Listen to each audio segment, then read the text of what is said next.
আসসালামু আলাইকুম। আশা করি আপনারা সকলে ভালো আছেন। দেখেন আমার মুরগি বাচ্চা তুলছে। এটাকে 10টা ডিম দিয়ে বসানো হয়েছিল, 7টা বাচ্চা তুলছে। আজকে বাচ্চার বয়স 3 দিন। তো মুরগির সাথে থাকলে বাচ্চাগুলো সেফ থাকে। তো দেখাশোনা করে ওই বড় মুরগি, যেহেতু আমার আশেপাশে অনেক বড় মুরগি রয়েছে,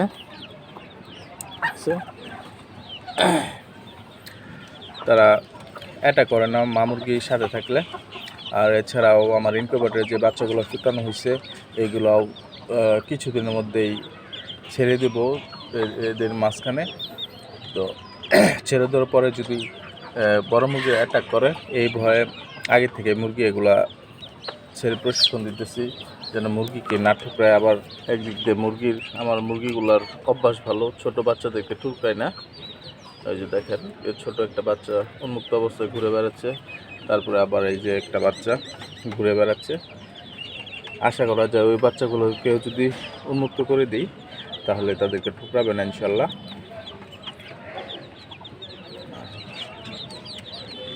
কিছুদিনের মধ্যে উন্মুক্ত করে দেব। আজকে প্রথম রোজা, বিকেলের পরন্ত সময় আসছি, ইফতারের একটু আগ মুহূর্তে একটু দেখতে আসছি খামারটা কি অবস্থায় আছে।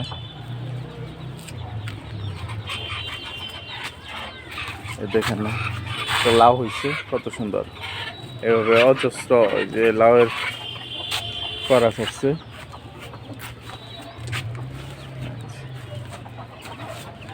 যে আপনাদেরকে ভিতরে যদি একটু দেখাই, যে আমার ইনকিউবেটরে ফুটানো বাচ্চাগুলো রেস্ট নিতেছে, খাওয়া দাওয়া শেষ।